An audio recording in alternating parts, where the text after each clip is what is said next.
Good afternoon, everybody, and welcome. I guess we don't have enough seats today. Wow.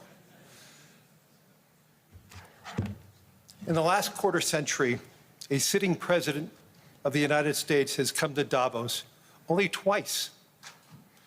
Both times it was Donald Trump. So when I asked to serve in this new role that I have, he was one of the first leaders I called and invited to return. I first met the president about 25 years ago, but I worked most closely with him during the early months of COVID. This was March 2020. Markets were under extreme stress. Some economists were warning we could be headed towards a second Great Depression. What stood out to me during the extraordinary period was a president's willingness to bring together people from governments, from business, across institutions, across perspective, to think differently, and importantly, to act decisively. That instinct to act, especially in pivotal moments, is one reason I think he values the World Economic Forum. It is a unique institution that brings together the largest combination of government officials, business leaders, technology leaders, civil society and NGO leaders, anywhere in the world for a genuine dialogue.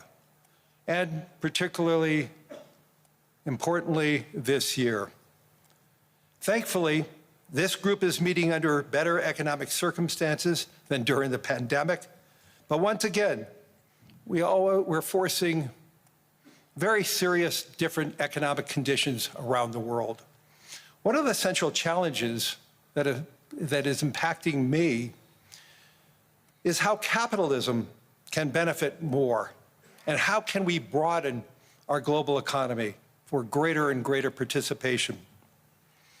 That is a question where the president has shown real leadership through investing in infrastructure, reducing barriers to growth, and initiatives like the Trump account, designed to give more Americans a direct stake in the growth of the U.S. economy.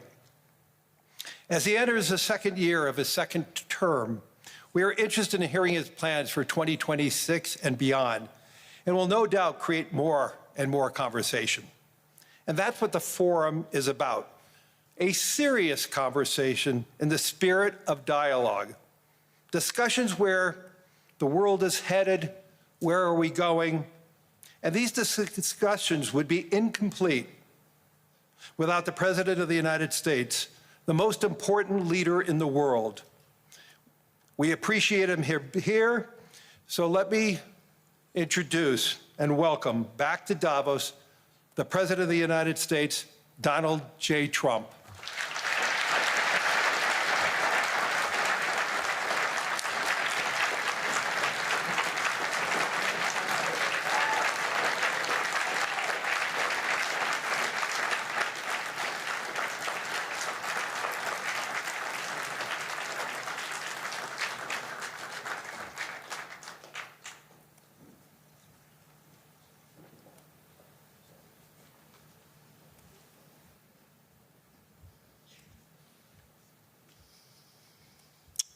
Well, thank you very much, Larry. It's great to be back in beautiful Davos, Switzerland, and to address so many respected business leaders, so many friends, few enemies, and all of the distinguished guests. It's a who's who, I will say that. I've come to this year's World Economic Forum with truly phenomenal news from America. Yesterday marked the one-year anniversary of my inauguration, and today, after 12 months back in the White House, our economy is booming, growth is exploding, productivity is surging, investment is soaring, incomes are rising, inflation has been defeated, our previously open and dangerous border is closed and virtually impenetrable. And the United States is in the midst of the fastest and most dramatic economic turnaround in our country's history. Under the Biden administration, America was plagued by the nightmare of stagflation, meaning low growth, and high inflation, a recipe for misery, failure, and decline. But now, after just 1 year of my policies, we are witnessing the exact opposite: virtually no inflation and extraordinarily high economic growth. Growth like I believe you'll see very shortly our country has never seen before, perhaps no country has ever seen before. Over the past 3 months, core inflation has been just 1.6%. Meanwhile, fourth quarter growth is projected to be 5.4%, far greater than anybody other than myself and a few others had predicted. Since the election, the stock market has set 52 all-time high records. So that's in 1 year, 52 records, adding $9 trillion in value to retirement accounts, 401ks, and people's savings. People are doing very well. They're very happy with me. Since my inauguration, we've lifted more than 1.2 million people off of food stamps, and after 4 years in which Biden secured less than $1 trillion of new investment in our country. Think of that, 1 trillion, substantially less than that. In 4 years, we've secured commitments for a record-breaking $18 trillion, and we think when the final numbers come out, they'll be closer to $20 trillion of investment.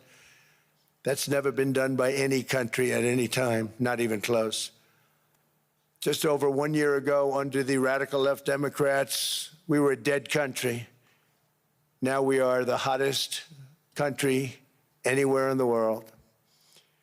In fact, the United States economy is on pace to grow at double the rate that was projected by the IMF just last April.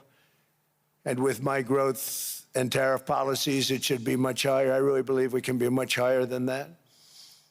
And this is all great news, and it's great for all nations. The USA is the economic engine on the planet, and when America booms, the entire world booms. It's been the history. When it goes bad, it goes bad. You all follow us down, and you follow us up, and we're at a point that I don't believe we've ever been. I never thought we could do it this quickly. My biggest surprise is I thought it would take more than a year, maybe like a year and 1 month. But it's happened very quickly. This afternoon, I want to discuss how we have achieved this economic miracle, how we intend to raise living standards for our citizens to levels never seen before, and perhaps how you too and the places where you come from can do much better by following what we're doing, because certain places in Europe are not even recognizable, frankly, anymore. They're not recognizable. And we can argue about it, but there's no argument. Friends come back from different places. I don't want to insult anybody and say I don't recognize it. And that's not in a positive way. That's in a very negative way. And I love Europe, and I want to see Europe go good. But it's not heading in the right direction. In recent decades, it became conventional wisdom in Washington and European capitals that the only way to grow a modern Western economy was through ever-increasing government spending, unchecked mass migration, and endless foreign imports. The consensus was that so-called dirty jobs and heavy industry should be sent elsewhere, that affordable energy should be replaced by the Green New Scam, and that countries could be propped up by importing new and entirely different populations from faraway lands. This was the path that Sleepy Joe Biden administration and many other Western governments very foolishly followed, turning their backs on everything that makes nations rich and powerful and strong. And there's so much potential in so many nations. The result was record budget and trade deficits and a growing sovereign deficit driven by the largest wave of mass migration in human history. We've never seen anything like it. Quite frankly, many parts of our world are being destroyed before our very eyes, and the leaders don't even understand what's happening. And the ones that do understand aren't doing anything about it. Virtually all of the so-called experts predicted my plans to end this failed model would trigger a global recession and runaway inflation. but we have proven them wrong. It's actually just the opposite. In 1 year, our agenda has produced a transformation like America has not seen in over 100 years. Instead of closing down energy plants, we're opening them up. Instead of building ineffective, money-losing windmills, we're taking them down and not approving any. Instead of empowering bureaucrats, we're firing them, and they're going out and getting jobs in the private sector for 2 and 3 times what they were making in government. So they started off hating me when we fired them, and now they love me. Instead of raising taxes on domestic producers, we're lowering them and raising tariffs on foreign nations to pay for the damage that they've caused. In 12 months, we have removed over 270,000 bureaucrats from the federal payrolls, the largest single-year reduction in government employment since the end of World War II. Nobody thought that was coming, but we had no choice. To make a country great, you can't have all federal jobs. We've cut federal spending by $100 billion and slashed the federal budget deficit by 27% in the single year. It's going to go down quite a bit more from that, driving inflation way down from the record highs of the Biden administration. Every month, they went up and up and up. I promised to cut 10 old regulations for every single new regulation, but instead I've cut, actually, till this point, 129 regulations for every 1 new regulation approved. So every time they come in with a new regulation, we do at least 10, but so far it's averaging out to 129, if you can believe it. In July, we passed the largest tax cuts in American history, including no tax on tips, no tax on overtime, no tax on Social Security for our great seniors. We also provided 100% expensing, that's the one they like, and bonus depreciation for all new equipment and capital investments to help companies expand and shift production to America. They are so in love with that. They build a plant, they're able to deduct it immediately, the whole thing, rather than waiting 38 to 41 years in the old days. This is a miracle taking place. Nobody thought it would ever be done by any country, but it's done by us. It was what made my first term the most successful 4-year term that we've ever had from a financial standpoint. And now we've upped it. This is a 10-year program, not a 1-year program. But you're allowed to deduct everything in 1 year. It used to be 38 to 41 years. With tariffs, we've radically reduced our ballooning trade deficit, which was the largest in world history. We were losing more than $1 trillion every single year, and it was just wasted. It was going to waste. But in 1 year, I slashed our monthly trade deficit by a staggering 77%, and all of this with no inflation, something everyone said could not be done. There were a couple of brilliant people that actually thought I was doing the right thing. I thought I was doing the right thing. Now they all think I'm doing the right thing because they can't believe the numbers. American exports are now up by more than $150 billion. Domestic steel production is up by 300,000 tons a month, and it's doubling over the next 4 months. It's doubling and tripling, and we have steel plants being built all over the country. Nobody thought they'd see that. Factory construction is up by 41%, and that number is really going to skyrocket right now because that's during a process that they're putting in to get their approvals, and we've given very, very quick, fast approvals. In the process, we've made historic trade deals with partners covering 40% of all U.S. trade. Some of the greatest companies and countries in the world. We have countries as our partner, too. The European nations, Japan, South Korea. They're our partners. They've gone into massive deals with us, especially on oil and gas.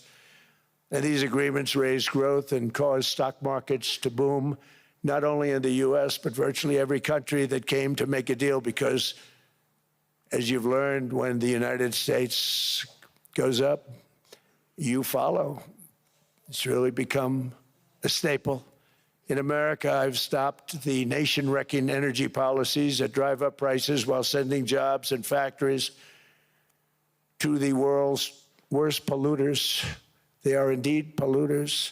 Under sleepy Joe Biden, new domestic oil and gas leases fell by 95%. Think of that. And they wonder, why was gasoline going up so fast? The gasoline actually topped $5 a gallon, and some places $7 a gallon, and more than 100 major power plants were violently shut down by incompetent people that had no idea what the hell they were doing. Under my leadership, U.S. natural gas production is at an all-time high by far.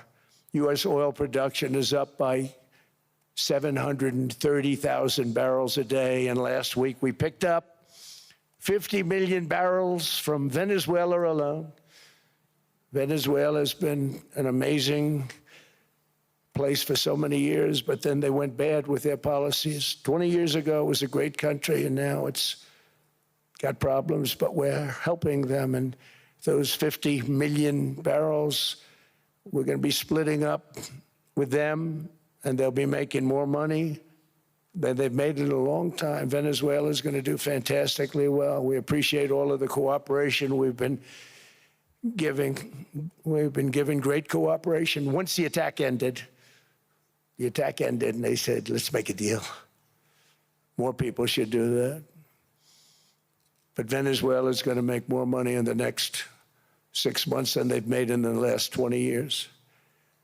Every major oil company is coming in with us. It's amazing. It's a beautiful thing to see. The leadership of the country has been very good. They've been very, very smart. The price of gasoline is now below $2.50 a gallon in many states, $2.30 a gallon in most states. Then we'll soon be averaging less than $2 a gallon. In many places, it's already down even lower, $1.95 a gallon. Numerous states are at $1.99, numbers that nobody has heard for years. Actually, since my last administration, we got it down to around those numbers. I've signed an order directing and approval of many new nuclear reactors. We're going heavy into nuclear. I was not a big fan because I didn't like the risk, the danger. But they have the progress they've made with nuclear is unbelievable, and the safety progress they've made is incredible. We're very much into the world of nuclear energy, and we can have it now at good prices and very, very safe. And we're leading the world in AI by a lot. We're leading China by a lot. I think President Xi respects what we've done, in part because I've allowed these big companies building these massive buildings to build their own electric capacity. They're building their own power plants, which when added up is more than any country anywhere in the world is doing. I read recently an article in the Wall Street Journal that China's creating so much energy, and they are. You got to hand it to them. But we're creating as much or more, and we're letting them do that. I'm very proud of it. It was my idea. I said, you can't create this much energy. We needed more than double the energy currently in the country just to take care of the AI plants. And I said, we can't do that. We have an old grid system. And I came up with the idea, you know, you people are brilliant. You have a lot of money. Let's see what you can do. You can build your own electric generating plants. And they looked at me. They didn't believe me. All of the names that are, I think, in the room right now, if you want to know the truth, they didn't believe it. And I said, no, you can't. They came back 2 weeks and they didn't have the plant. They said, we thought you were kidding. I said, no, not only am I not kidding, you're going to have your approvals within 2 weeks. I always say nuclear will take 3 weeks. But most aren't going that. They're going oil and gas. They're even going coal in some cases. Because of my landslide election victory, the United States avoided the catastrophic energy collapse which befell every European nation that pursued the Green New Scam, perhaps the greatest hoax in history. The Green New Scam, windmills all over the place, destroy your land, destroy your land. Every time that goes around, you lose $1,000. You're supposed to make money with energy, not lose money. Here in Europe, we've seen the fate that the radical left tried to impose on America. They tried very hard. Germany now generates 22% less electricity than it did in 2017. And it's not the current chancellor's fault. He's solving the problem. He's going to do a great job. But what they did before he got there, I guess that's why he got there. And electricity prices are 64% higher. The United Kingdom produces just 1/3 of the total energy from all sources that it did in 1999. Think of that, 1/3. And they're sitting on top of the North Sea, one of the greatest reserves anywhere in the world, but they don't use it. And that's one reason why their energy has reached catastrophically low levels with equally high prices. High prices, very low levels. Think of that, 1/3. And you're sitting on top of the North Sea, and they like to say, well, you know, that's depleted. It's not depleted. It's got 500 years. They haven't even found the oil. The North Sea is incredible. They don't let anybody drill. Environmentally, they don't let them drill. They make it impossible for the oil companies to go. They take 92% of the revenues. So the oil companies say, we can't do it. They came to see me. Is there anything you can do? I want Europe to do great. I want UK to do great. They're sitting on one of the greatest energy sources in the world, and they don't use it. In fact, their electricity prices have soared 139%. There are windmills all over Europe. There are windmills all over the place, and they are losers. One thing I've noticed is that the more windmills a country has, the more money that country loses and the worse that country is doing. China makes almost all of the windmills, and yet I haven't been able to find any wind farms in China. Did you ever think of that? It's a good way of looking at it. They're smart. China's very smart. They make them, they sell them for a fortune. They sell them to the stupid people that buy them, but they don't use them themselves. They put up a couple of big wind farms, but they don't use them. They just put them up to show people what they could look like. They don't spin. They don't do anything. They use a thing called coal, mostly. But China goes with the coal. They go with oil and gas. They're starting to look at nuclear a little bit, and they're doing just fine. They make a fortune selling the windmills, though, and I think really that's one that they wouldn't be surprised if it stopped. They are shocked that it continues to go. They're very friendly with me. They're shocked that people continue to buy those damn things. They killed the birds. They ruin your landscapes. Other than that, I think they're fabulous, by the way. Stupid people buy them. The consequences of such destructive policies have been stark, including lower economic growth, lower standards of living, lower birth rates, more socially disruptive migration, more vulnerability to hostile foreign adversaries, and much, much smaller militaries. The United States cares greatly about the people of Europe. We really do. I mean, look, I am derived from Europe. Scotland and Germany, 100% Scotland, my mother, 100% German, my father. And we believe deeply in the bonds we share with Europe as a civilization. I want to see it do great. That's why issues like energy, trade, immigration, and economic growth must be central concerns to anyone who wants to see a strong and united West, because Europe and those countries have to do their thing. They have to get out of the culture that they've created over the last 10 years. It's horrible what they're doing to themselves. They're destroying themselves. It's beautiful, beautiful places. We want strong allies, not seriously weakened ones. We want Europe to be strong. Ultimately, these are matters of national security, and perhaps no current issue makes the situation more clear than what's currently going on with Greenland. Would you like me to say a few words of Greenland? I was going to leave it out of the speech, but I think I would have been reviewed very negatively. I have tremendous respect for both the people of Greenland and the people of Denmark, tremendous respect. but every NATO ally has an obligation to be able to defend their own territory. And the fact is, no nation or group of nations is in any position to be able to secure Greenland other than the United States. We're a great power, much greater than people even understand. I think they found that out 2 weeks ago in Venezuela. We saw this in World War II, when Denmark fell to Germany after just 6 hours of fighting and was totally unable to defend either itself or Greenland.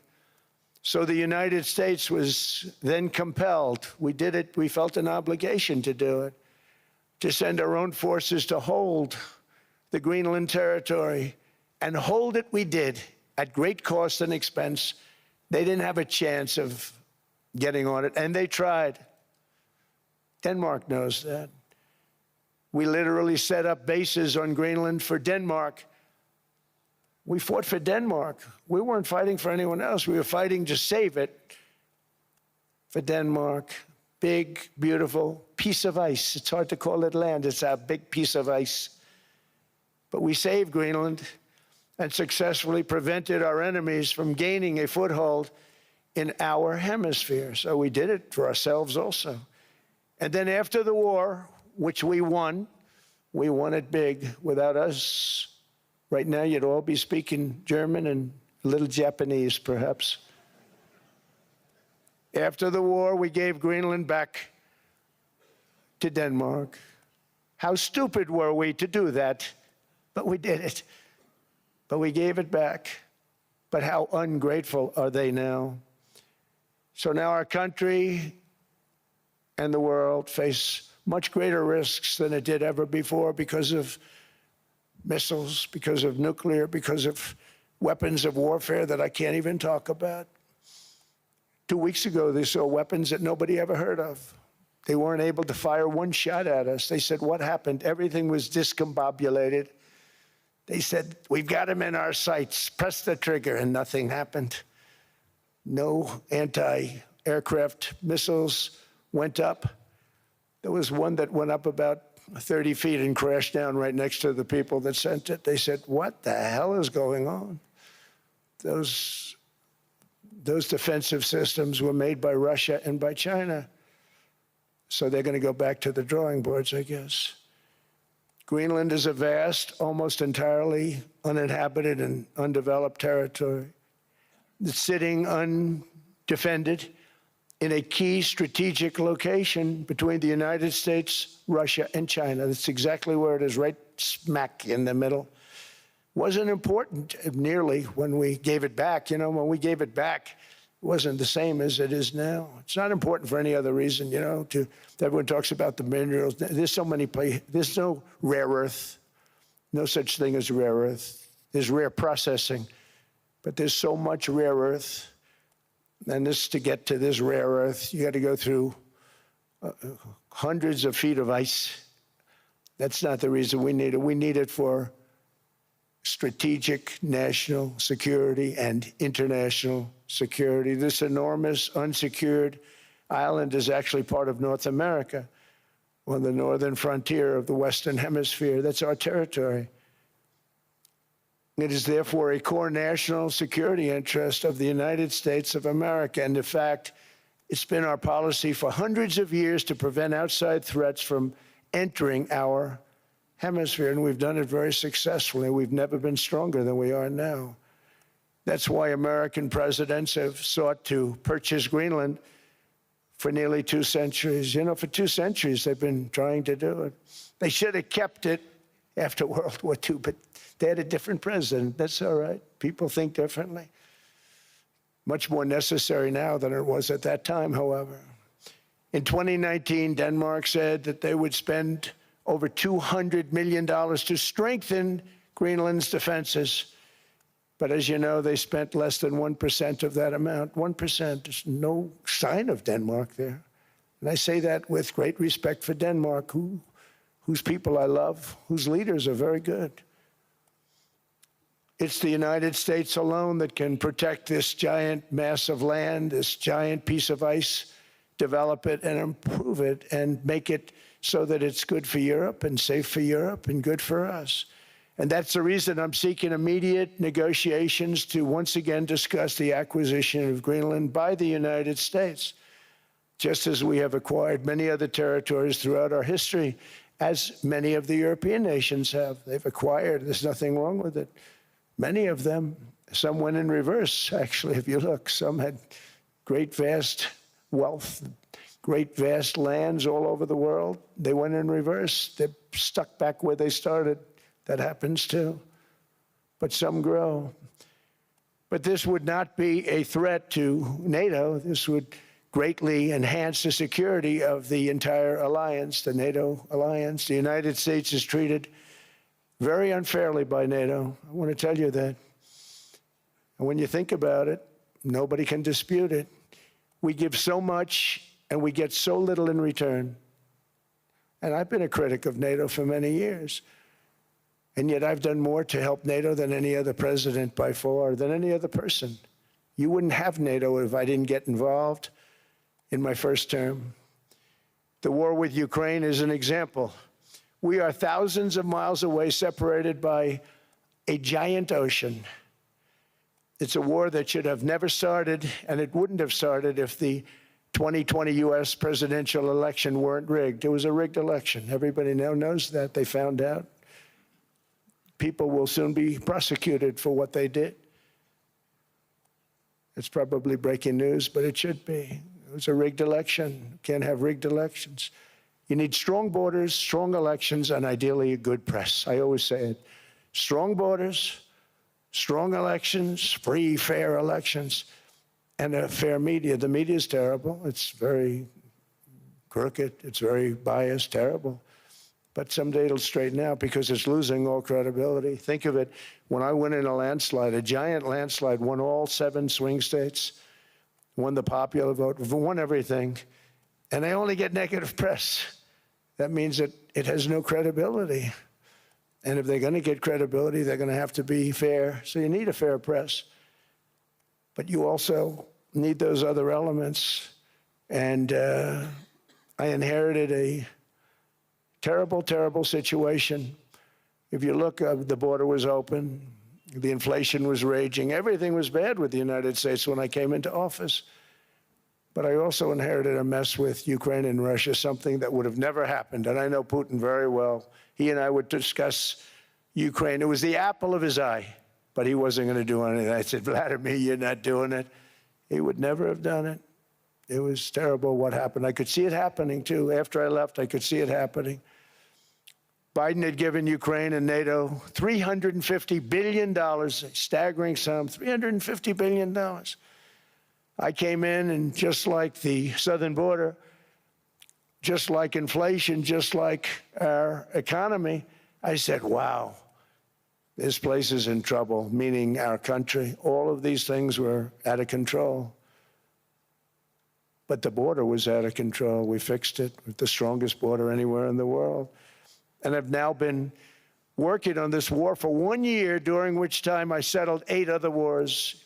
India, Pakistan. I settled other wars that were Vladimir Putin called me, Armenia, Azerbaijan. He said, I can't believe you settled that one. They were going on for 35 years.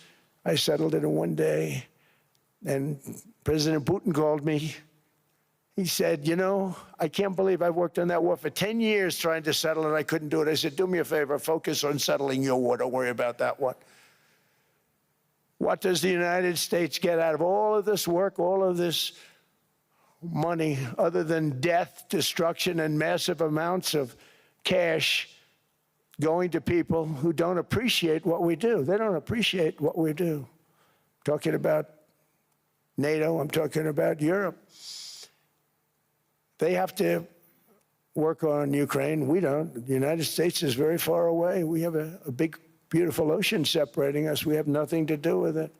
Until I came along, NATO was only supposed to pay 2% of GDP.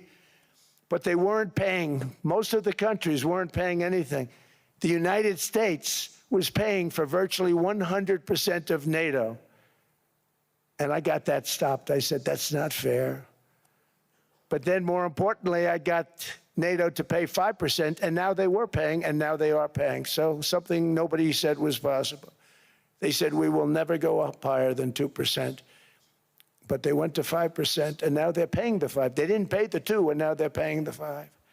And they're stronger for it, and they have an excellent, by the way, Secretary General, who's possibly in the room. Mark, are you here? Yes, he's here. Hello, Mark.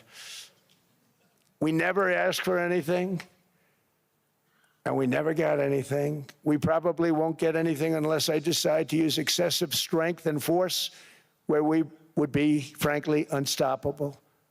But I won't do that. Okay? Now everyone's saying, oh, good. That's probably the biggest statement I made, because people thought I would use force. I don't have to use force. I don't want to use force. I won't use force. All the United States is asking for is a place called Greenland, where we already had it as a trustee, but respectfully returned it back to Denmark not long ago after we defeated the Germans, the Japanese, the Italians, and others in World War II. We gave it back to them. We were a powerful force then, but we are a much more powerful force now. After I rebuilt the military in my first term and continue to do so today, we have a budget of $1.5 trillion.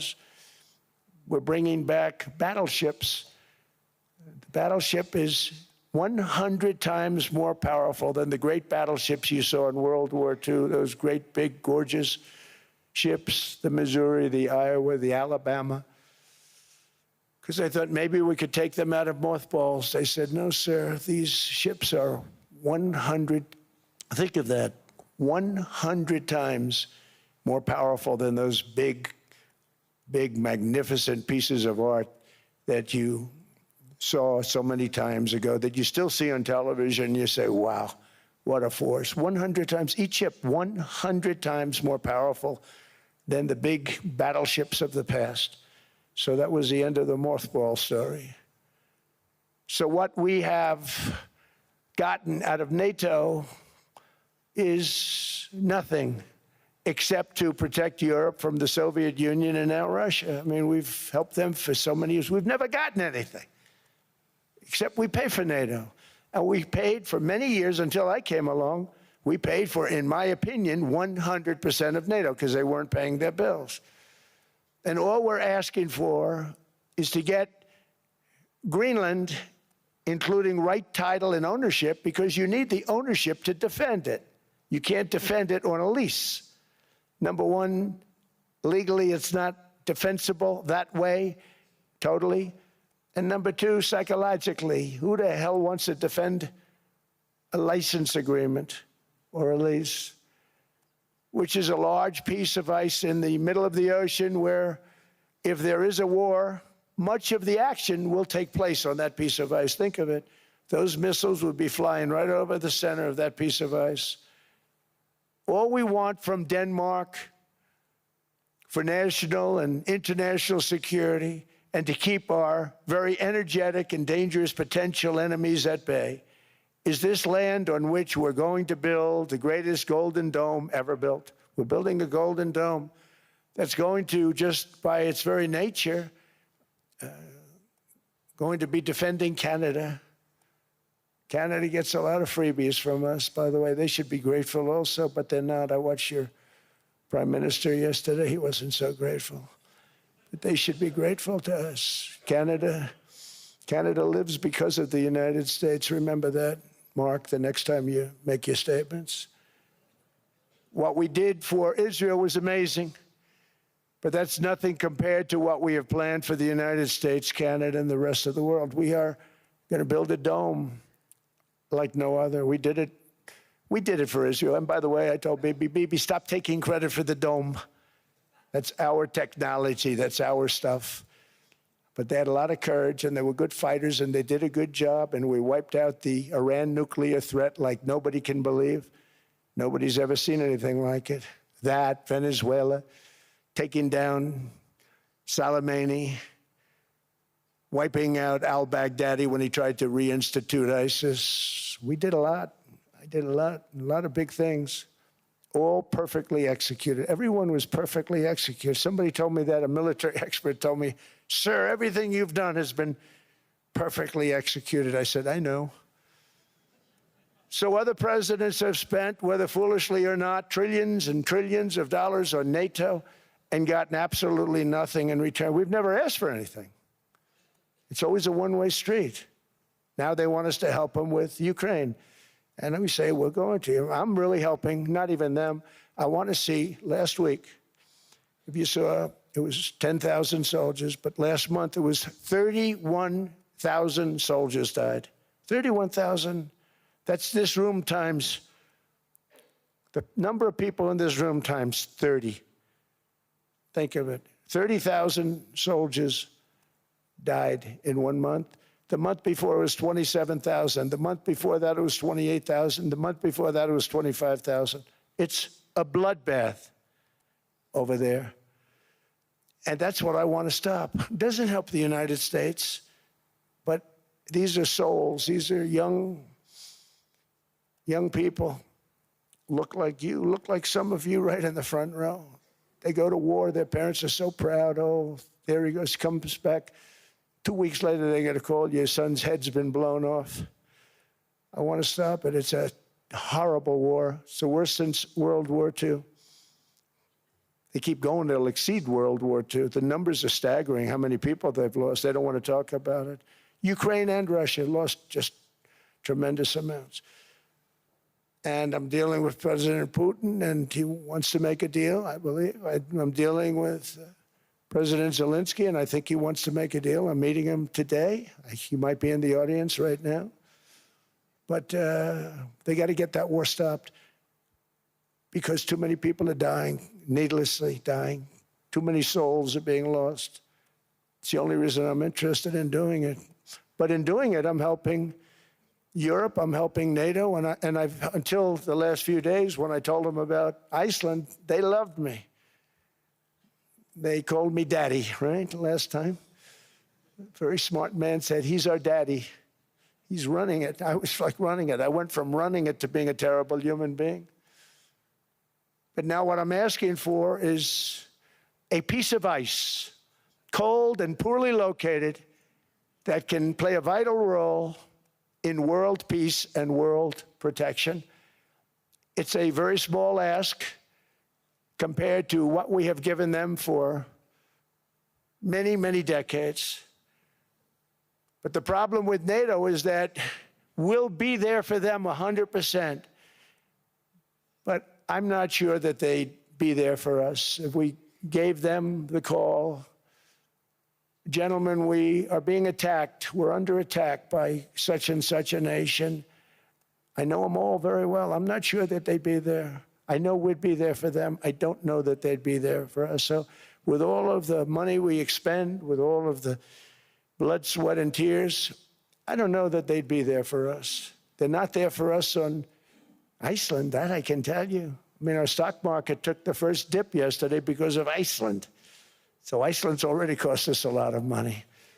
But that dip is peanuts compared to what it's gone up. And we have an unbelievable future in that stock. That stock market is going to be doubled. We're going to hit 50,000, and that stock market's going to double in a relatively short period of time because of everything that's happening. But this is a good example. After giving NATO and European nations trillions and trillions of dollars in defense, they buy our weapons. We make the greatest weapons in the world, but now we're going to make them faster, much faster. You saw that.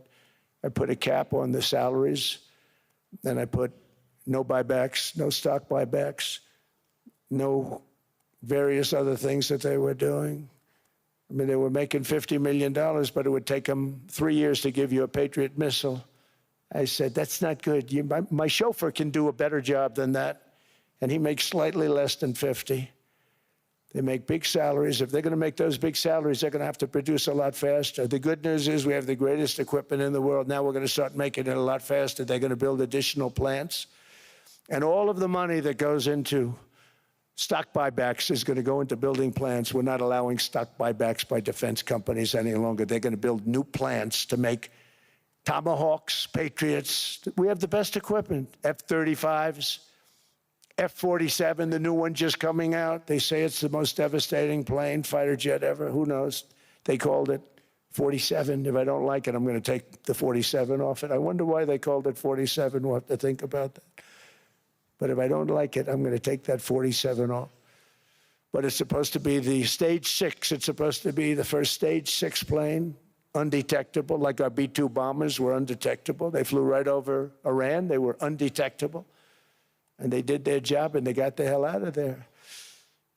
So we want a piece of ice for world protection, and they won't give it. We've never asked for anything else, and we could have kept that piece of land, and we didn't. So they have a choice. You can say yes, and we will be very appreciative, or you can say no, and we will remember.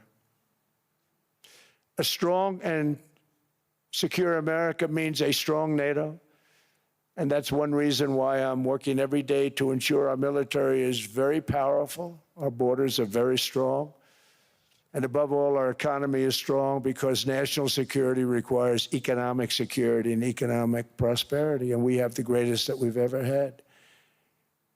Biden and his allies destroyed our economy and gave us perhaps the worst inflation in American history. They say 48 years, I say forever, but I think 48 years is the equivalent to forever. Whether it's 48 years or ever, it's terrible, costing the typical family $33,000. What they did to this country should never, ever be forgotten. It's early, but he has to be rated as the worst president we've ever had by far. The auto pen did much of the damage. The auto pen, he was the auto pen president, because I don't believe a sane president would have ever signed the kind of things that he signed.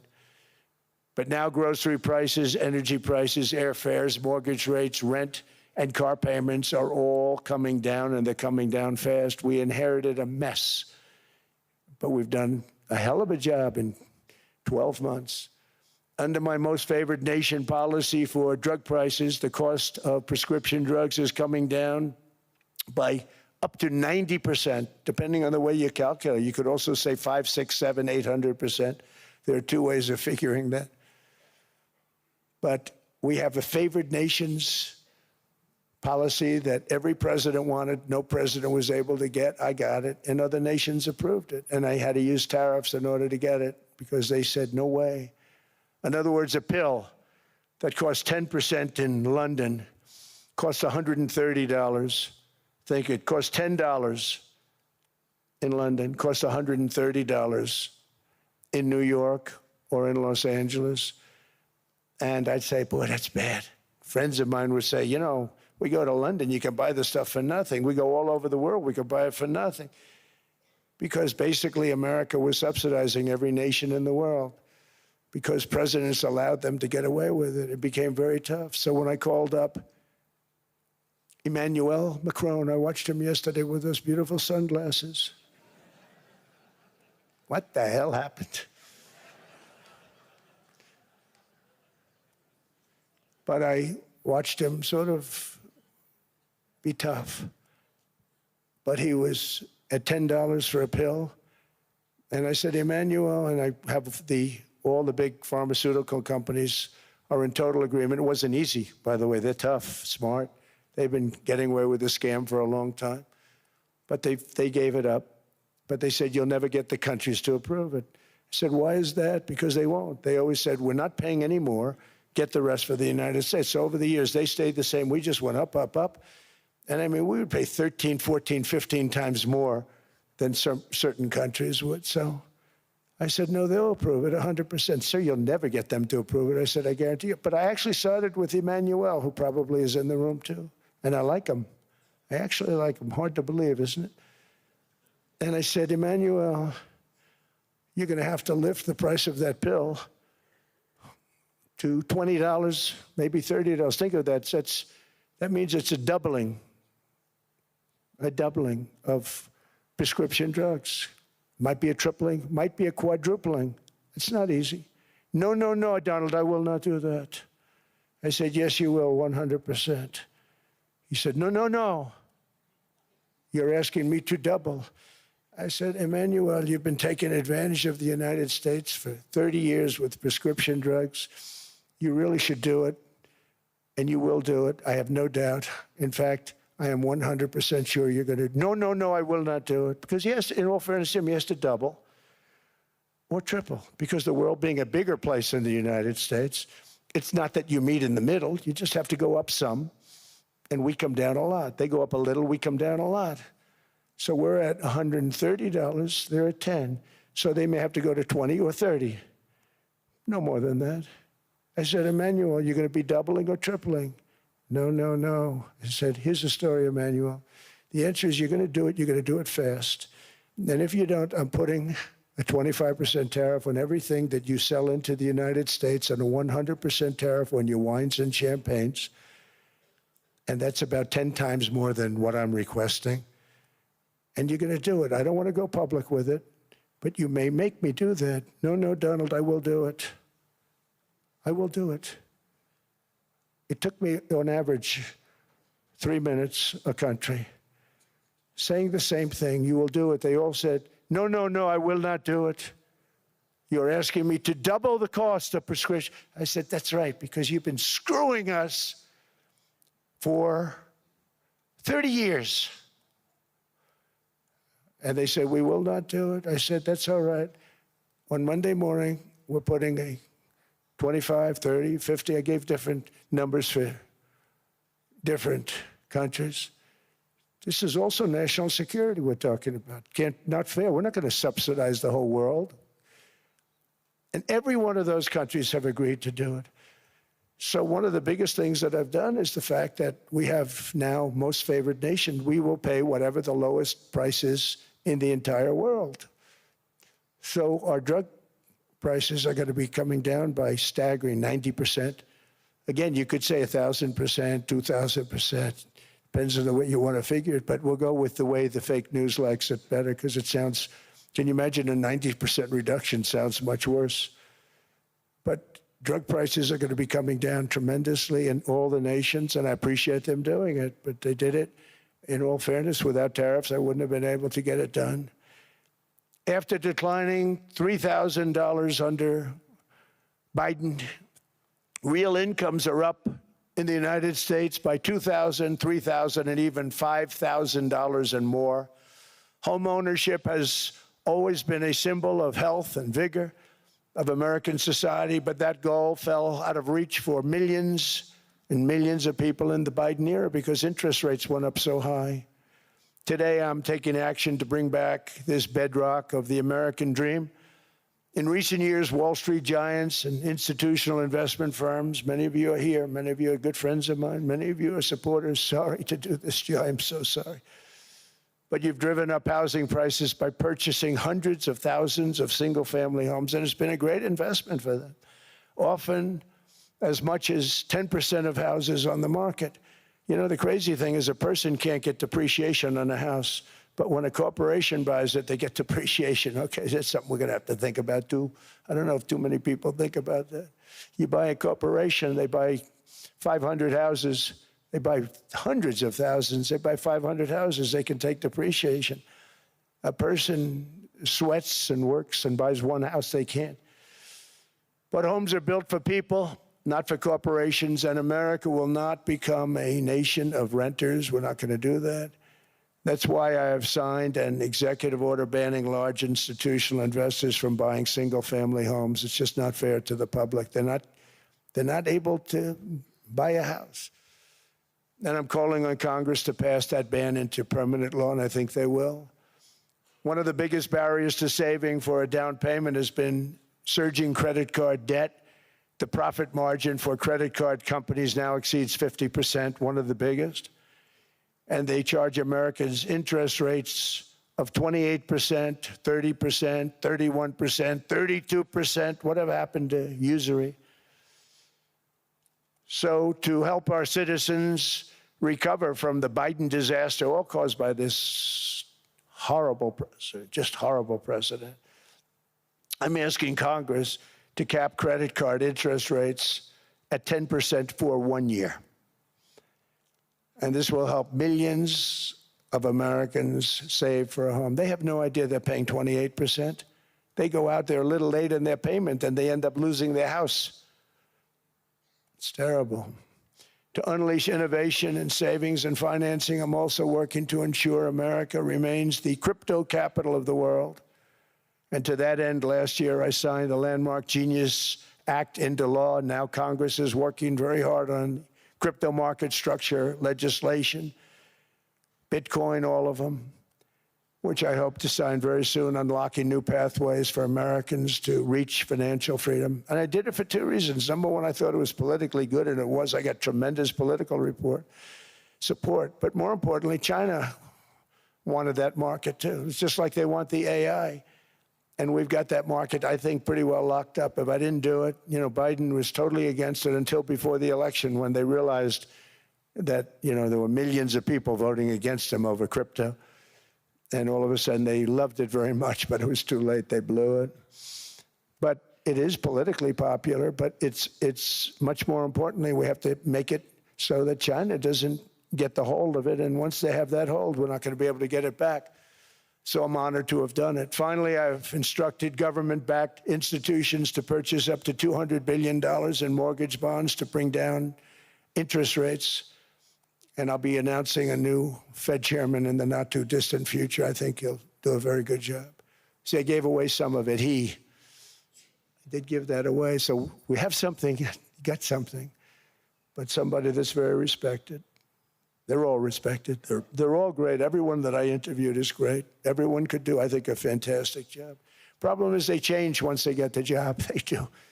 They're saying everything I want to hear, and then they get the job. They're locked in for 6 years. They get the job, and all of a sudden, let's raise rates a little bit. I call them, sir, we'd rather not talk about this. It's amazing how people change once they have the job. But it's too bad. Sort of disloyalty, but they got to do what they think is right. We have a terrible chairman right now, Jerome Too Late Powell. He's always too late. And he's very late with interest rates, except before the election, he was just fine for the other side. So we're going to have somebody that's great, and we hope he does the right job. Last week, the average 30-year mortgage rate dropped below 6% for the first time in many years. Another major factor in driving up housing costs was the mass invasion of our borders. And I have to say one thing about housing, because nobody ever says this. I am very protective of people that already own a house, of which we have millions and millions and millions. And because we have had such a good run, the house values have gone up tremendously. And these people have become wealthy. They weren't wealthy. They become wealthy because of their house. And every time you make it more and more and more affordable for somebody to buy a house cheaply, you're actually hurting the value of those houses, obviously, because the one thing works in tandem with the other. And I don't want to do anything that's going to hurt the value of people that own a house, who for the first time in their lives are walking around the streets of whatever city they're in, very proud that their house is worth $500,000, $600,000, $700,000. Now, if I want to really crush the housing market, I could do that so fast and people could buy houses, but you would destroy a lot of people that already have houses. In some cases, they've mortgaged their house, and the mortgage would be very low, and all of a sudden the mortgage without any changes becomes very high, and they end up losing the house. I'm not going to hurt, and I speak with Scott, who's doing a fantastic job, and Howard, who's doing a fantastic job, and all of my people.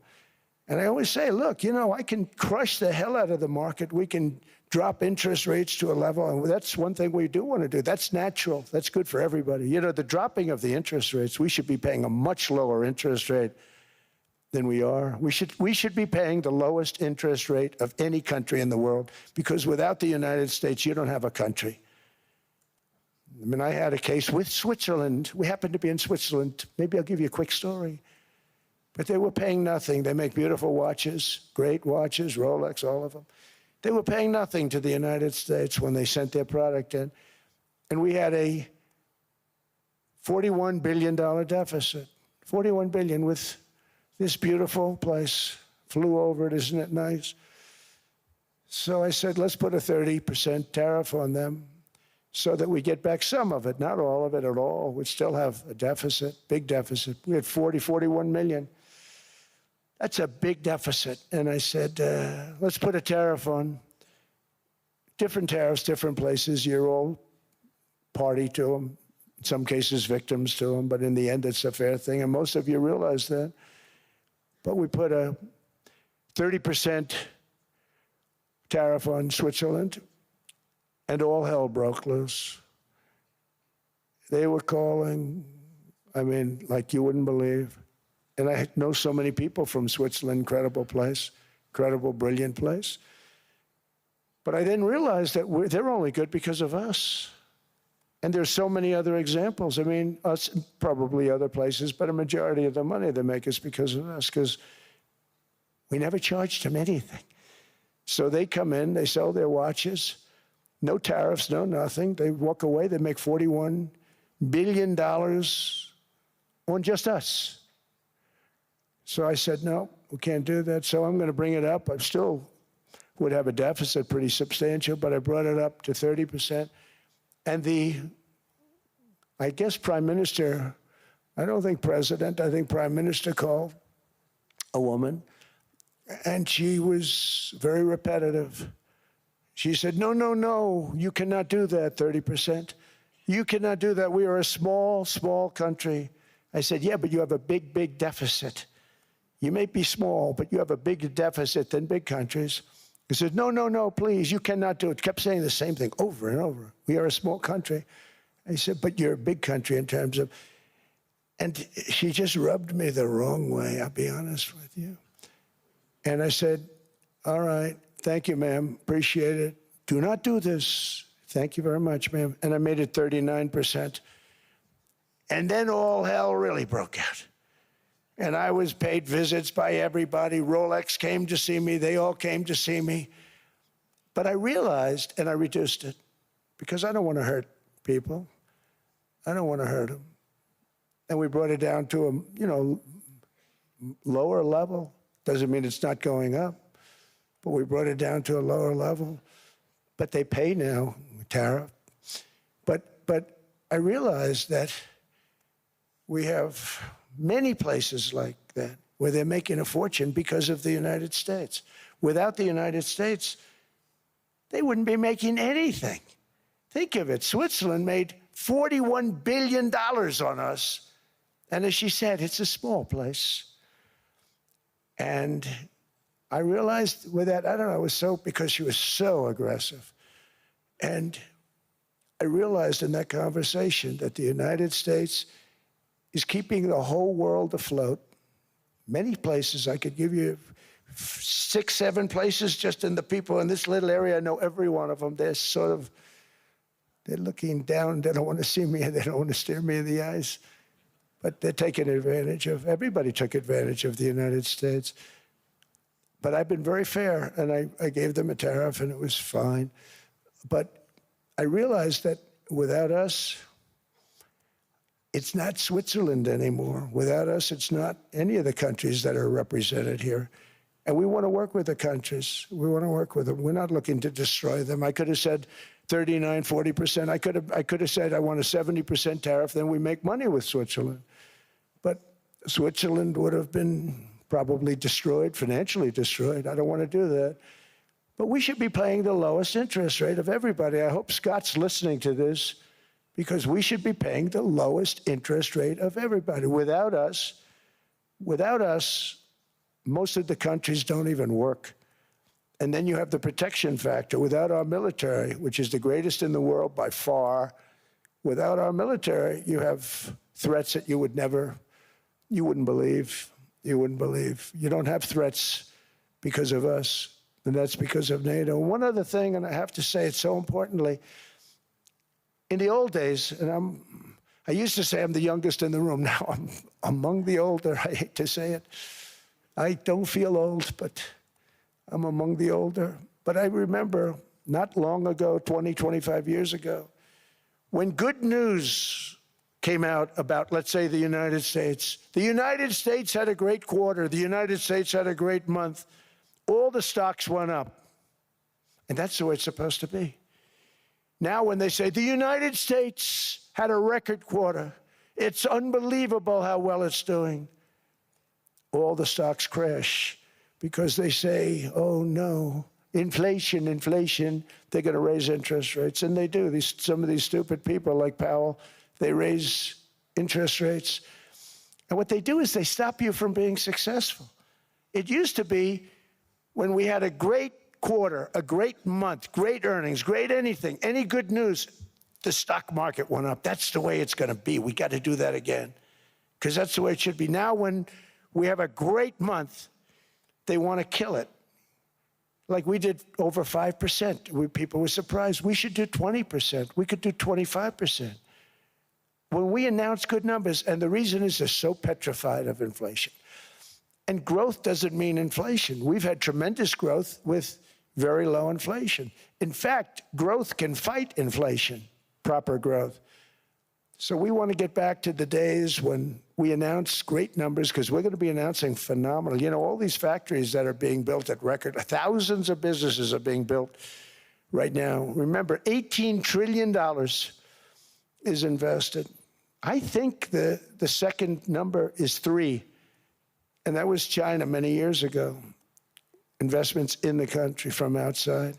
18 trillion, nobody's ever seen. And that's money coming in and building things, factories. Thousands of businesses are being built, thousands. Hundreds of big factories, car plants are moving back to the United States. They're coming in from Canada, they're coming in from Mexico, from Japan. Japan's coming in and building plants here in order to avoid tariffs. They're coming in from China. They're coming in from all over the world. We have more plants being built now, car plants, than we've ever had built, even in the heyday from the 1940s and 50s. And they're bigger. They don't use renovations anymore where they take an old plant, they rip it down, they build a brand new plant, super modern plant. But it's happening at levels that nobody's ever seen. In 2024, the U.S. built less than 2 million new homes, but Biden admitted more than 8 million new migrants. And those days are over. In 2025, for the first time in 50 years, the United States had reverse migration. Boy, that was nice. And these were criminals that were being taken out of our country because they allowed people to come into our country from jails, from gangs, drug dealers, murderers.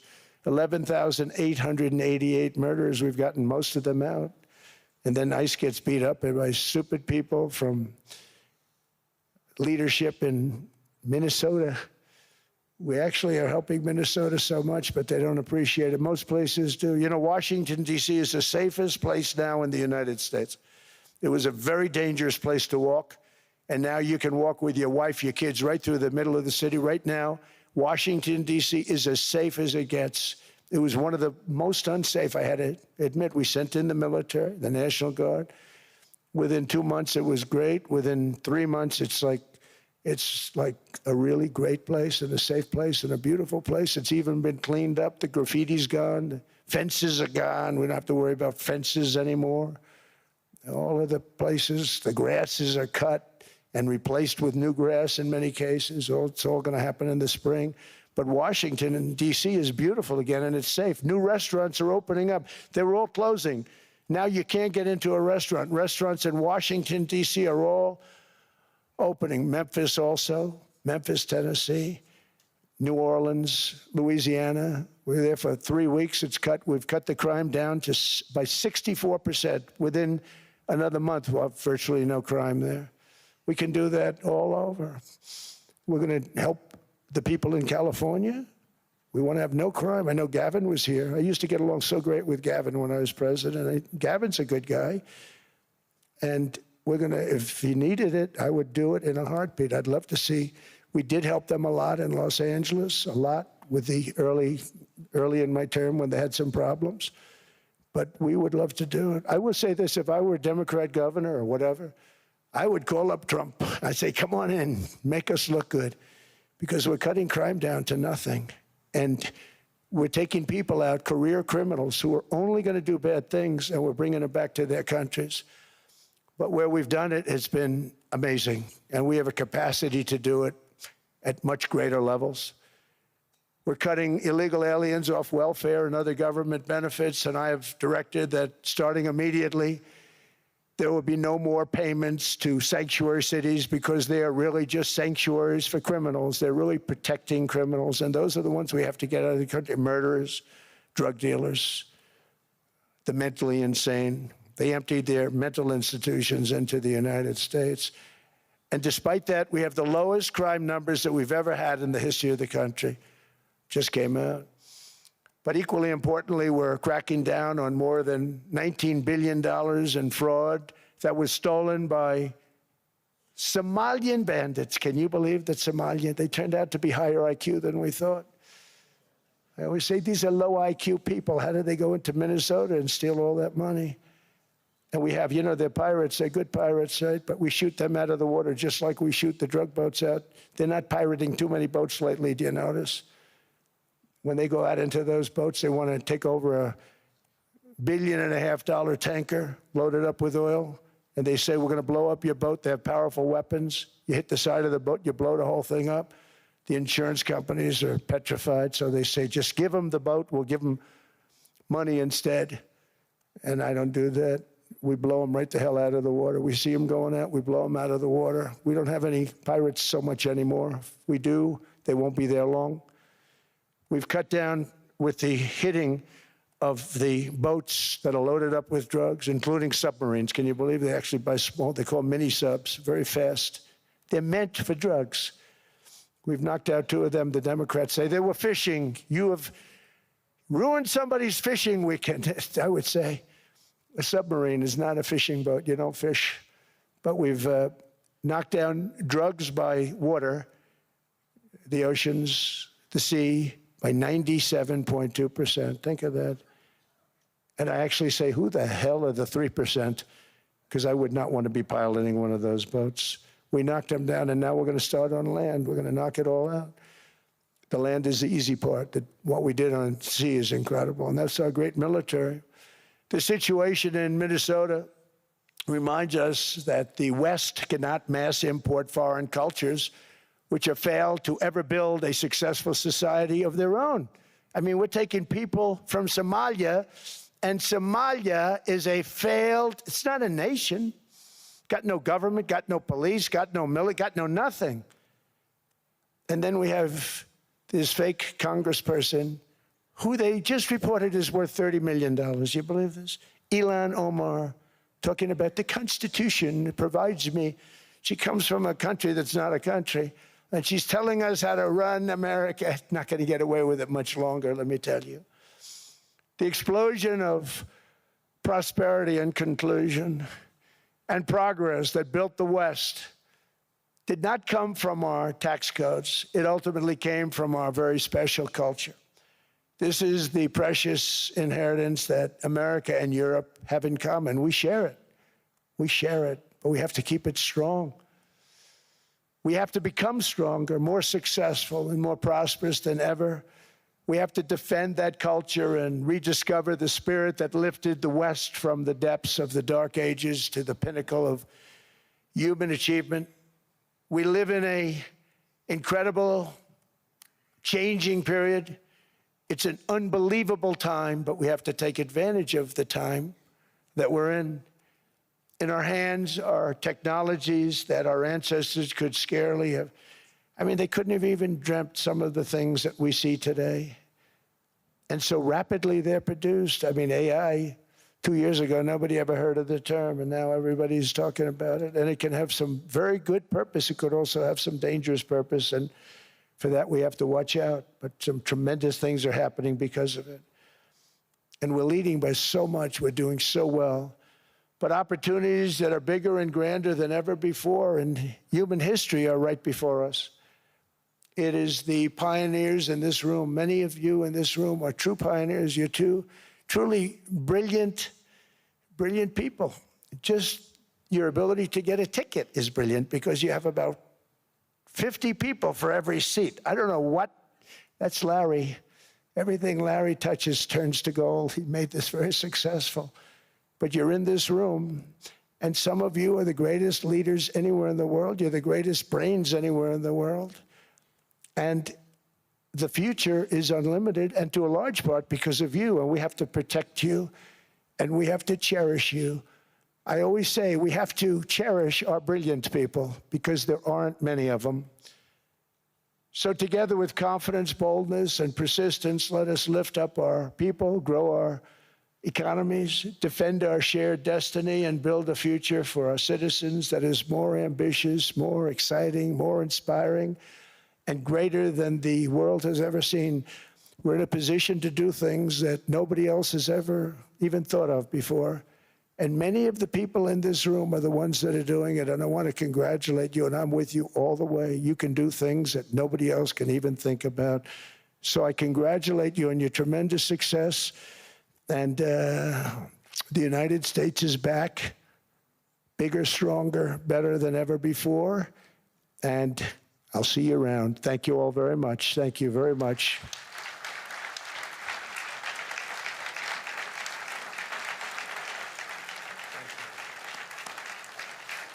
Thank you.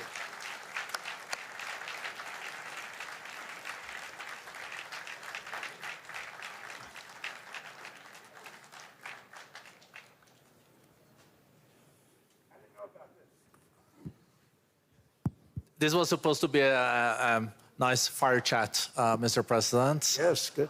I got set up. No, I did know. You made the job for the moderator really easy. Thank you, Mr. President, for your speech. I do have a few follow-up questions, if it's okay. Sure. I don't think I should start with Greenland, maybe. I'll start with the economy. The U.S. economy is doing really, really well. But how to sustain this growth moving forward? Because there's always a recession looming around the corner. Well, you know, the one thing about economies and recessions is sometimes you get hit unexpectedly and there's nothing you can do about it. All brilliant people, but there's nothing. One example was COVID. We had an economy going at levels like nobody had ever seen my first 2.5, 3 years. And then I heard the word pandemic, not COVID. They came up with that name over a period of time. We won't get into that. But I heard the word pandemic. And I had a poll come out that was so strong just prior to that, and I was with the two best pollsters, McLaughlin and Fabrizio, and they said, sir, George Washington and Abraham Lincoln, if they came back and ran as president and vice president, they couldn't beat you. And then what happened is the following day, I was told to stay tuned because there's something really bad happening in China. There are bodies laying all over Wuhan, right around that certain building that we talk about. I always said it came from Wuhan. It did come from Wuhan. And they were body bags. We saw it by satellite. And they said, there are strange things happening in China. And so it began. And we ended up with the COVID, and the whole world suffered. We did a phenomenal job. I don't think we got the credit we deserved. We did something that Operation Warp Speed, which some people say was one of the greatest military feats ever. We did a great job. Used our military, used a lot of people. But sometimes you get hit with things, nothing you can do. You get hit with things like that unexpectedly.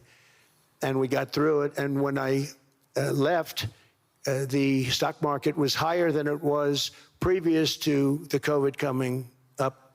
And I called it a great achievement. But things happen, bad things happen. The things that we can stop are wars if we're smart. That we can stop. Those are a matter of being intelligent and having intelligent people on the other side, because wars are the worst of all. Wars are worse than anything. But we can stop wars because that's sort of up to us. But things like dust flying in the air, wherever COVID comes from or whatever comes, sometimes you have to be a little bit lucky. But we are poised to have an economy like no other, not only in this country, but anywhere. And you know, when you hear the kind of numbers that I can tell you that Scott Bessent was with me the other day, and he's looking at numbers. He said, I can't. And that's all he's done his whole life, pretty much your whole life. Scott, you weren't going to be a football player, I don't think. Scott was not that great at football, but he was always good at numbers, right? And he was looking at numbers. He said, I've never seen anything like this. We're poised to do things that no other country has ever done. And, you know, luck, I hate to say it, but we need a little luck. We don't want to get hit by something that nobody could have thought. Whoever thought we were going to hit by a pandemic? You know, when I heard the word pandemic, I said, oh, that's an ancient problem. World War I, they lost 100 million people. It actually ended World War I. A lot of people don't know. The Spanish flu in World War I ended the war because all the soldiers were sick. The soldiers were so sick on both sides, and that war was raging, and they were all dying from the Spanish flu. They were sick as dogs. They couldn't fight. So, you know, you don't know how that would have turned out. But so we do, I mean, subject to that, and I always have to put a caveat in for it, but we're poised to have the greatest growth of any large country, I think any country that there's been. When you look at what's happening in the United States, it's really amazing. Thank you. One thing that maybe keeps you up at night, I know you don't sleep that much anyway, Mr. President, is the debt. The U.S. debt is high, is now the biggest expenditure on your budget. How to get out of that impasse? Well, the big thing is growth. I mean, growth is the way. If we grow like this, we go from having at $37 trillion. We go from having high debt to low debt. But we also are cutting expenses, you know, the old-fashioned way. We have extraordinary growth. I think we're going to be growing our way out. I think we're going to be paying off debt. We're taking in tremendous money from tariffs fairly. And again, I'm using them judiciously. You know, Switzerland's a case study. I could have gotten much more. I could have asked for much more. But we're using them judiciously. But I think growth, most importantly, and then cutting costs. Now, if you take a look at Minnesota, $19 billion in fraud and other things. People going to airports, they came into the country, they don't have 10 cents, and they're leaving with hundreds of thousands of cash in their bags. When we get to that, and our DOJ, Pam, and Todd, and all the people that work over there, and all of the people that work in here, I can tell you, Scott Bessent is working on that. It's a priority, right? You have your whole team. We're in there looking for where this money is coming from, how much it is. It could be more than $19 billion. Can you believe that? That's just one state. If we were able to cut out 50% of the fraud, 50%, and we should be able to do better than that, we would have a balanced budget without having to talk about even growth. So we have a lot of options, but we're working very hard on that. That's a big deal. It's not just the protests, the fake protests done by agitators and, you know, professional insurrectionists. That's what they are. They're professional troublemakers. But we are looking very strong at the money too in Minnesota and other places.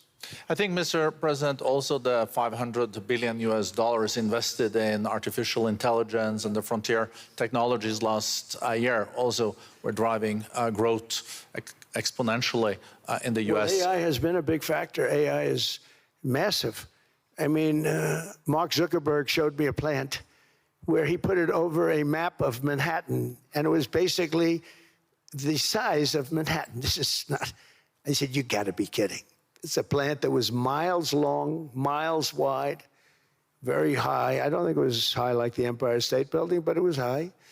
And it literally covered most of the island of Manhattan. That's called a big plant. And, you know, when I heard they're going to spend $50 billion building it, I said, you know, if you spend $50 million, you can build a nice little shopping center. If you spend $500 million, you can build a good shopping center. But how do you spend $50 billion? When I looked at this thing, I said, you think you'll be able to do it for that? It's amazing when, you know, some of the plants that I see, and I see them all, and again, so big is we're letting them build their own electric generation.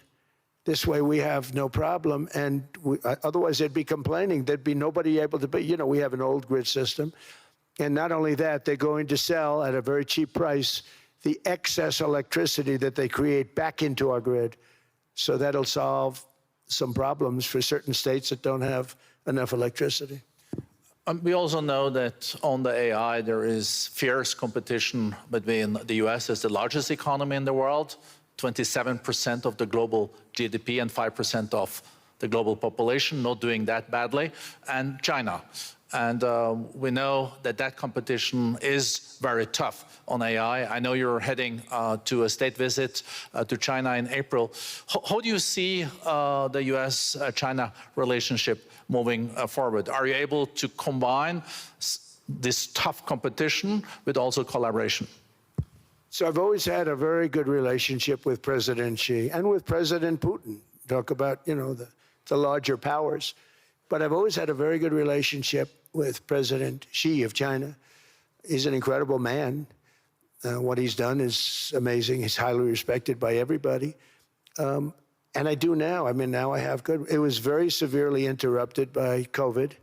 I used to call it the China virus, but he said, "Do you think you could use a different name?" And I decided to do that, because why should we have a problem over that? But I would do that, and they were... You're a true diplomat, huh? I became a diplomat for the first time. Well, you know who taught me that? Marco Rubio. Marco Rubio. He said, "Let me teach you about diplomacy. Hey, any guy that gets approved by 100% of the votes, think of it, he got liberal Democrats and radical right Republicans to approve him. He's the only one. The next one was like lost 45 votes, right? But he got all 100 votes voting for him. And at first I wasn't happy about it. I said, wait a minute, I don't like that. And now it turns out that the Democrats probably wish they didn't do that. And Marco has been fantastic. Marco, stand up, please. You have done a great job as Secretary of State. He's going to go down as the best Secretary of State. And Scott, and we have Susie, who's the first female Chief of Staff, and she's the best Chief of Staff, too. And I see Howard Lutnick, who I know spoke, and Howard's fantastic. Some of the deals we're doing are great. And I want to pay particular attention because we have Chris. And Chris, you got up and spoke, I think. He's the #1 oil man in the world, because I was going to put Doug Burgum, who's fantastic. I don't know if Doug's here. Is Doug here? Doug Burgum is fantastic. He said, "Sir, there's one man better than me." And he introduced me to Chris, and he turns out to be. So we're drilling more oil and gas now than we ever have, by almost double. Is that right, Chris? And on top of it, we get a lot coming out of Venezuela. So anyway, so we're doing great. The country is just doing great. We have great people. Thank you. And I see other people. We have Steve Witkoff. We have Jared. I got so many people. I'm in trouble because when I go back, they're going to be people with long faces. "Sir, you didn't introduce me." I got so many people. And we have a lot of the greatest people anywhere in the world. I know them all. So I won't continue because we'd be here all day. Thank you, Mr. President. We also know that you're a deal maker, and then maybe coming back to Greenland and Ukraine. What kind of deal in the end do you see between the U.S. And Denmark? Because, you know, I guess you see it now as a negotiation going on, or? Well, it's costing Denmark hundreds of millions a year to run it. And Denmark's a small country and wonderful people. But, you know, it's very expensive. It's a very big piece of ice. And it's very important. I mean, I don't want to repeat the speech, but it's very important that we use that for national and international security. That can create a power that will make it impossible for the bad guys to do anything against the perceived good ones. And it's a great block for Europe. Just like, you know, Denmark was supposed to spend hundreds of millions of dollars. They didn't spend the money. They didn't spend anything, almost. And we'll see what happens. I just say this. NATO has treated the United States of America very unfairly. We never asked for anything. We never got anything. We actually took care of the needs of NATO for years and years, which I felt was always unfair. So I got NATO to pay because they're rich countries. But I think it's time that NATO step up. We're helping them with Ukraine. Without us, I think Putin would have gone all the way. I think we have it. I think there could have been a World War III, if you want to know the truth. If Kamala was elected, or Joe, any one of those, you know, those thinkers, I think you could have ended up in World War III. And I will say Steve Witkoff has been dealing incredibly with But we're not going to have World War III. We want to get it stopped, but we're not going to have World War III. I think if I wasn't elected, I think that could have evolved into World War III. It was a very, very bad situation, and it still is, but it's not that kind of bad. It's bad because so many young people are being killed. How close do you think there is on an agreement on Ukraine? I had the pleasure of speaking with Steve Witkoff and Jared Kushner yesterday. I know they're working hard on it. I know that they're also traveling now. Do you see this very close or still? Well, I hate to say it. I thought that was going to be so. I settled 8 wars plus. And I thought that was going to be one of my easier ones. Not the easiest. Some I settled in a matter of hours because I'm good at that stuff. You know, the United Nations should be doing this. I shouldn't be doing it, but it doesn't matter. It's got to get done, saving a lot of lives. We're saving millions of lives. With Ukraine, Russia, there's tremendous hatred between President Zelensky and President Putin. That's not good. That's not good for settlements. We know from dealing. There's abnormal hatred. With that being said, I think Russia wants to make a deal. I think Ukraine wants to make a deal. And we're going to try getting a deal done. We're getting, I think, Steve, I think I can say that we're reasonably close. But what happens is oftentimes we'll have a deal with Russia. Russia's set, and President Zelensky will not do it. You saw that when he was in the Oval Office. I was not happy. And then we'll have President Zelensky wants to make a deal, and Putin doesn't want to make the deal. It's a very difficult balance, and it's big time, and it is, you know, to use a word, it's a bloodbath. It's horrible what's happening. It's a drone war. The drones are killing, you know, thousands of people a week, thousands. We have to get it stopped. So I believe they're at a point now. I'm going to meet with President Zelensky later today. I believe they're at a point now where they can come together and get a deal done. And if they don't, they're stupid. That goes for both of them. And I know they're not stupid. But if they don't get this done, they are stupid. So I don't want to insult anyone, but you got to get this deal done. Too many people are dying. It's not worth it. President Sisi is sitting on the first row here. He spoke earlier today and also complimented you on the Gaza deal. I think there will be a signing tomorrow. Of course, there are different views on this, but how important do you think this signing is on the Board of Peace? And do you think this is going to sustain? Do you think we now will see Gaza reconstructed and the billions of US dollars invested? I do. I mean, I think we have peace in the Middle East. There are some little situations like Hamas, and Hamas has agreed to give up their weapons. Now, you know, they were born with a weapon in their hand, so it's not easy to do. When they were born with a rifle in their hand. It's not an easy thing for them, but that's what they agreed to. They've got to do it.